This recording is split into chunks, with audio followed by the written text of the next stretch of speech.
and welcome here to TalkFCB, and welcome back to the channel here today, guys, for a full Barça news roundup coming your way, because we have, again, really important transfer updates there, key developments on the side of exits from the club, and we're also going to be taking a really good look at the Joan Gamper match to come against Monaco, as we will be discussing in detail today Dani Olmo and Fermin Lopez too. It is all coming up, so let's do it. But I do want to start, first of all, guys, with some very special super thanks shout-outs here coming in on the channel. Fantastic support, as always, here from Max. Thank you indeed there. He's excited about the upcoming talents again from La Masia. And a big thank you as well for the support coming in from Australia. They're listening to the videos on their 20-minute commute each morning there. So thank you, guys, for the brilliant support. And I want to start by talking about a confirmed deal now on the exit side of things. Julian Araujo will indeed join Bournemouth there. Fabrizio Romano has given his customary "here we go" on the deal. He will be sold, and it will be for the expected €10 million fee. But the thing about this deal now, guys, is, and we were doubting it before, was it a good one? Were we getting enough money? The thing about this deal, there is no buyback clause, and there is also no sell-on clause. So Barca there just sold him for 10 million outright, and that just makes the fee look even worse. I was thinking 10 million with a decent sell-on percentage, a percentage there of money coming in the future maybe, but just 10 million, that's all we're getting from this deal. We are still struggling, in my opinion, to sell players for their proper price, for the amount that we need to come in. But Araujo will be leaving the club, and he is heading to the Premier League. But that is not all, because now we have to talk about Clement Longley, because Deco today has actually met with Longley's agent there at the Sports City, and the meetings seem to be going well, guys. On Longley right now, I think the feelings within the club, they're very, very positive, and we seem to be moving in on that exit. I think we're going to see Longley leave the club imminently. Whether it'll be on another loan deal or on a permanent deal, it doesn't seem to be quite clear yet. But Longley, in my opinion, on the verge of leaving Barca. And there's been plenty more centre-back talk as well, because on Inigo Martinez, his future, by the way, this summer has been up for some debate, and especially given that he's still not registered right now. He was only registered originally for one season. Barca were waiting to register that second year of his deal, and we didn't know actually whether we even would. But apparently Flick has been so impressed there with not only the level of Inigo Martinez in pre-season, but the real professionalism that he's arrived with this summer, that he wants the club to register him, and especially ahead of the first game of the season against Valencia. Flick wants Inigo available, and we will now see if the club responds to that. But right here today, plenty more centre-backs at the club. Eric Garcia and Pau Cubarsí returning to the club today, fresh, of course, from winning Olympic gold for Spain. So those two back at the club very, very quickly indeed. But of course, don't forget, they were not part of the Euros team in the summer, so they were able to have some of their holidays there before they went away to the Olympics. But still, great commitment to see them back here at the club. And if Eric Garcia, guys, does indeed stay, which right now it's very possible that he does, Mikhail Faye could then end up leaving the club. So if Eric Garcia is to remain here, then probably Faye will leave this summer, but that could be either on a loan deal or on a permanent deal, because he's one that was linked away, but those rumours have really quietened down over these past few weeks. Then though, we do have to talk once again today about Vitor Roque. Yesterday, of course, we spoke about the fact the club had been meeting to decide his future with his agent, with his father as well, and we also spoke yesterday about the fact that he wasn't in training due to feeling unwell. And the thing about Roque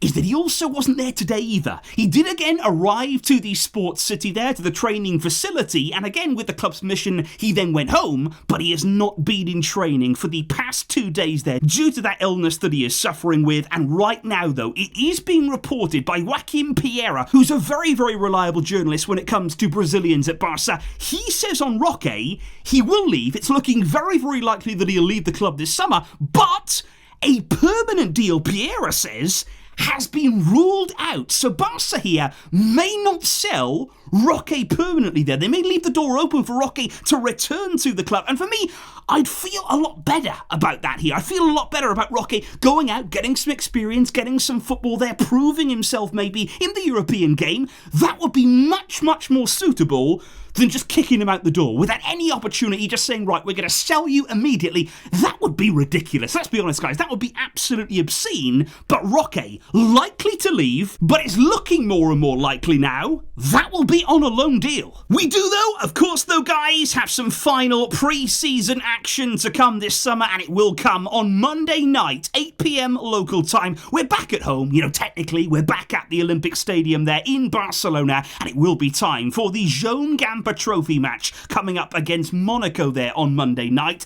And for me, I think the Gamper Trophy, it's always a special occasion there. I've gone to the game several times live, and it's always a good atmosphere. I think the expectation is always there from fans inside the stadium because the season is so close. You get to have a look at a few new signings. We're going to welcome, of course, Dani Olmo inside the stadium tomorrow. That's going to be fantastic to see there. And I just think here, it's a big game as well, because obviously we're only a few days away here from going away to Valencia and kicking off the new La Liga season on Saturday right here. So I think Hansi Flick, it's going to be the final look that he's going to get at several players there ahead of that game. Who's he going to put his trust in? Who's he going to be starting in that game? We are coming down here to the real business end of our summer preparations, so get ready for the Gamper match. But indeed on Dani Olmo, he was part there of the traditional pre-Gamper photos there where you have the Barcelona coach. This time it's a new Barca coach, of course, with Hansi Flick alongside the brand new signings at the club. Dani Olmo was joined by Pau Victor, one of the stars of pre-season. And I think with Olmo right now, guys, obviously when he came in, lots of speculation, lots of scrutiny on the signing. Did we need him? Have we overpaid? Lots of questions that we all had. That's natural as fans.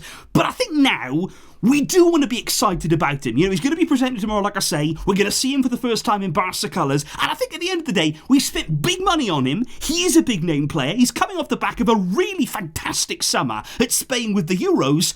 We want to now just get excited about it. Entering the team, entering the squad there, what he can bring to our team. We want to feel as though, look, Olmo can help us. He can be a player here who can provide some magic and provide there some quality in the final third. And we could all get excited about the prospect of that. But of course, off the back now as well, I think the timing has been a little bit tricky for Dani Olmo because of Fermin Lopez's performances for Spain at the Olympics as well. Fermin here coming off a truly incredible Olympic campaign, which ended in the gold medal, of course. We discussed that on the channel yesterday. And many people are saying, well, can they coexist at the club together? Can we have Dani Olmo playing regularly? Can we have Fermin? Can we not hamper his development? But in my opinion, they can. It is possible here that they can coexist. Because at Barca, what you've got is so many games, so many different competitions. You've got La Liga, you've got the Champions League, Copa del Rey, Spanish Super Cup, all of these different tournaments that you've got to compete in and try and win, of course. Then you've got things like suspensions.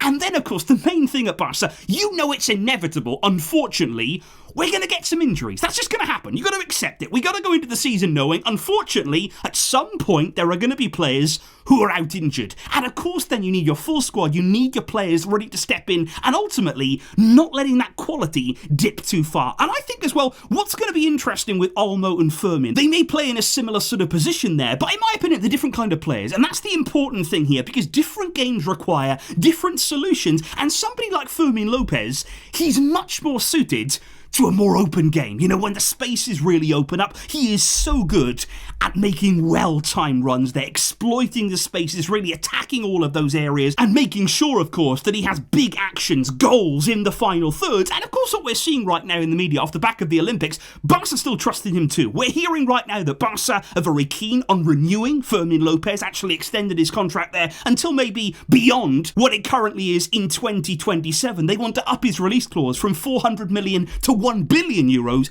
and they want to increase his salary. So quite clearly, Barca want to reward Fermin. They want to keep him here long term. And I think that's the point that I'd really stress right now about somebody like Fermin Lopez. We cannot forget here, he's still a very, very young player. Because I think with Fermin, he's not Yamal. He's not, 16, 17 years old. He's not as young maybe as Gavi when he broke through. But for that reason, maybe some people see him as an older player. He's still only 21. And he only turned 21 just a few months ago. So he's still somebody here who's very early on in his career. There's time on his side. And also, this is only going to be his second season with the first team. So he's still growing, he's still improving, he's still learning about the position, about Barca, about the way to play at this club and to really flourish. And we don't want to burn him out either. You know, we don't want to see his explosion here into the first team, the debut season that he's had, and think, okay, now play every game, now play every minute. Like we did, for instance, with Pedri, we burned him out. You know, we overburdened him too early on in his career, and I think what we have to do with Fermin here, take our time, use him well, make sure that we keep him progressing. You don't want to stagnate that development,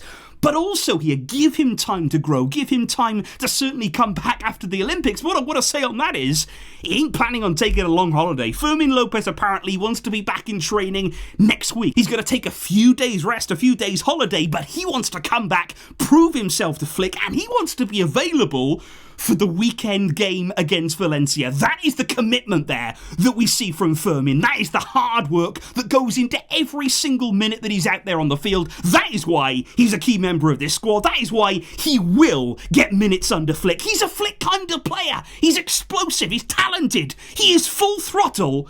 And I'm excited about Barca. I am excited about the depth that we have, the quality we have for this coming season. So indeed, guys, please do let me know what your thoughts are here ahead of the Joan Gamper Trophy on Monday. I will, of course, be joining you for that game. I'm excited about it, and I'm really excited now to get back into the competitive action very, very soon. Thank you indeed, though, to all of you here joining me. Let's get excited for a big campaign for Barca. I will catch you soon. But until next time, as always, Vishka, Barça.